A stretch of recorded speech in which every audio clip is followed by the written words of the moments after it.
right, so at the top of the board here, I've reminded us that y equals arc sine of x means that x is sine y. We're switching the roles of input and output.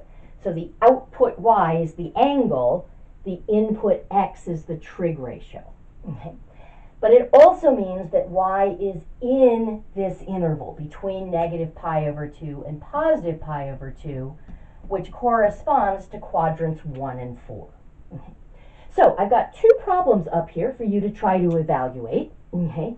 So I want you to pause the video, see if you can find what those values are. See if you can evaluate arc sine at those places. And I'll just remind you, I find it helpful to just give that a name, to call it theta. You can do that. You can actually write, I'm going to call it theta. I'm going to say it equals theta, and then rewrite it in terms of the trig function to be able to figure things out. So go ahead and pause the video, then tune back in. We'll check in together. Okay, so welcome back. With this one, I would say this means that sine of theta is root 2 over 2. So that's a positive number. That tells me that if I've got to be in quadrant 1 or 4, I've got to just be in quadrant 1. So my theta here is going to be an acute angle. That's kind of nice because that means it is its own reference angle. So I don't have to distinguish between theta and alpha. They're actually the same here. But I'm looking for the acute angle whose sine is root 2 over 2. Now, I'm more of a triangle person, so I like to just draw my 45, 45, 90. And if I don't find what I'm looking for there, if I don't find what I'm looking for there, then I'll draw my 30, 60, 90 as well. Okay. Some people just have the points on the unit circle memorized, and so they'll get it that way. Either of those is a perfectly acceptable approach. Okay, I can see that, yep, the root 2 shows up here, and of course, sine of 45 would be 1 over root 2, which if I rationalized would be this. So I can see we're looking at 45 degrees, which is, which is pi over 4. So theta is pi over 4. I almost made a mistake there. I almost said this was equal to pi over 4, but root 2 over 2 is not the same as the angle. That was the sine of the angle. So arc sine of root 2 over 2 is pi over 4. Excellent. Okay. Let's try this next one. So now I've got arc sine of 0. I've given that a name. I'm going to call it theta. And this means that sine of theta is equal to 0. But that's not all it means. That's what people tend to remember. But if that's all you write, there are infinitely many angles that make that true. It's also got to be the case that theta is in the interval from negative pi over 2 to positive pi over 2. Now, recognizing that this value is 0, I'm no longer thinking triangles because I now know I'm at a quadrantal angle. So from negative pi over 2 to pi over 2, there are 3 quadrantal angles in that interval. There's negative pi over 2, 0, and pi over 2. Okay. So, let's see. At negative pi over 2, this point would be 0, negative 1. When my angle is 0, I'm at the point 1, 0. And at this point here, I would be at the point 0, 1. Remember, sine is the capital Y value where I intersect the unit circle. That Y value is 0 here at 0. So, this is going to equal 0. That's the only angle in this interval whose sine is equal to 0. All right.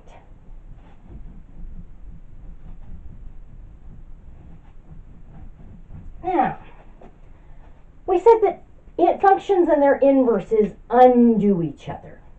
So I want to just take a look at a couple of interesting things. Let's suppose I wanted to take sine of arc sine of 4/7. Okay. So here I'm doing a function composition. I'm basically saying here, if I call that theta, I'm saying that sine of theta is 4/7 and theta's in the interval from negative pi over 2 to positive pi over 2. Excellent. So theta is an angle whose sine is 4/7. Now I want to take the sine of that angle. Well, I just said I'm going to get 4/7 when I do that.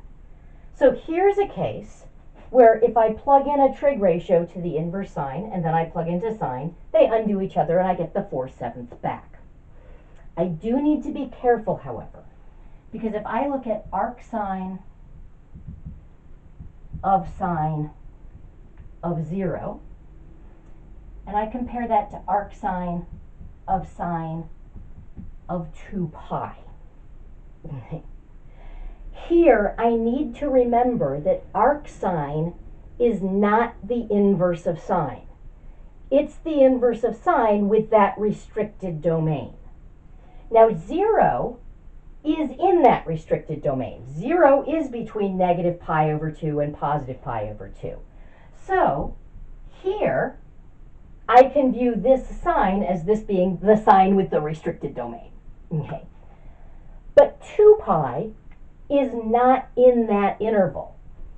So this is outside of negative pi over 2, pi over 2. So this sine is not the sine with the restricted domain that I can only apply to angles in this interval, because I'm applying it to an angle outside of that interval. So what I need to do is actually do this in a two-step process.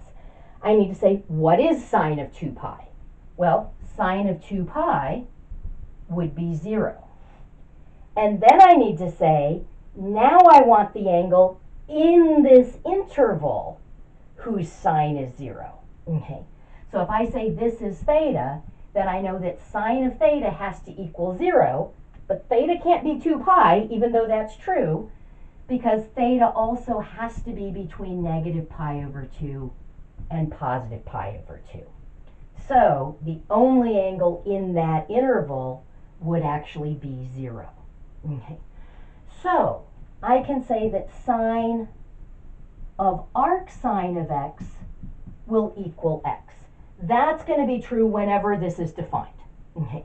Now, this can be undefined because I can't plug in, for example, 5, because if I tried to take arc sine of 5, I'd be saying sine of my angle was 5, and I know that's not possible. So x has to be a number between negative 1 and 1 to even be in the domain of arc sine. But for everything that's in the domain, this will be true. However, I have to be careful when I'm composing in the opposite order. Arc sine